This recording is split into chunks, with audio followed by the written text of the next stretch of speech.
Let me show you something else with that, because this book right here, this is a book that came out in 1851 by a guy named William Nell. William Nell is the first black man to serve in the federal government. He's a historian, and this is nothing but the history of the black heroes of the American Revolution. More than 100 heroes, not just soldiers, heroes mentioned by name. It's interesting, throughout the American Revolution, every battle of the Revolution, you had integrated forces, black and white, and on average, it's all volunteer force. You had to enlist and volunteer, and at the term of enlistment, you're out. The average black person in the American Revolution served 9 times longer than the average white person in the American Revolution. You have the hero of Yorktown being James Armistead, but the hero of Bunker Hill was Peter Salem and Salem Poor, and the hero, one of the great patriots over at Battle of Lexington Concord, was Prince Estabrook. And I just go through all these other black names.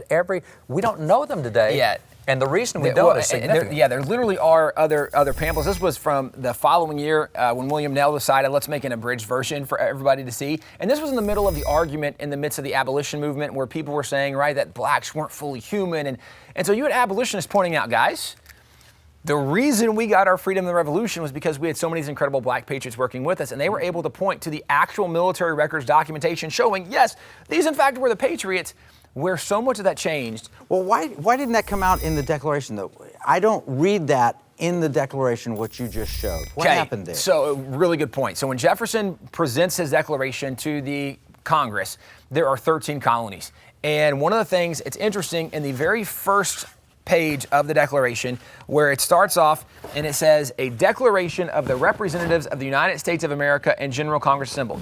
The final draft says a unanimous declaration of the 13 United States. So when this went before Congress... Was it like 50-50 on the... Well, Congress had to vote and approve on every single one of the issues. When it came to this anti-slavery issue, there were 2 states that opposed having an anti-slavery grievance in there. Not half.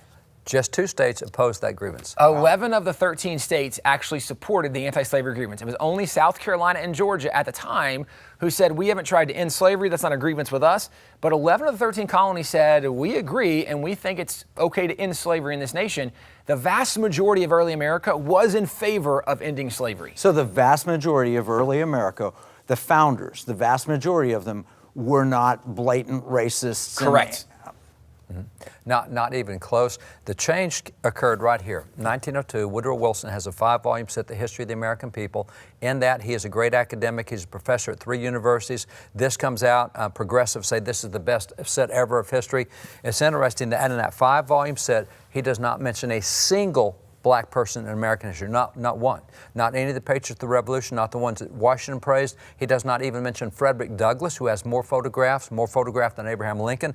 It all goes. This is a white-only history. Also, Booker T. Washington or George Washington Carver, who are at that point very significant noted people. Well, Woodrow Wilson was a very outspoken racist. Wasn't he the founder of progressivism here in the United States? He was, and he's also the guy who brought back the Klan, the second revival of the Klan. This book was used to form a script for a Klan recruiting film that he showed at the White House. So called Birth of a Nation. This white racist guy here is the guy responsible for why we don't know black history today. And the reason he's responsible is because as a hero of the progressive movement, when progressives took over education, they said, if we're going to teach history, we should use his books as the basis of history. And his books has no black heroes from American history. And that's why today most people have never heard these stories or don't realize that the founding fathers were not racist, because we don't know these stories.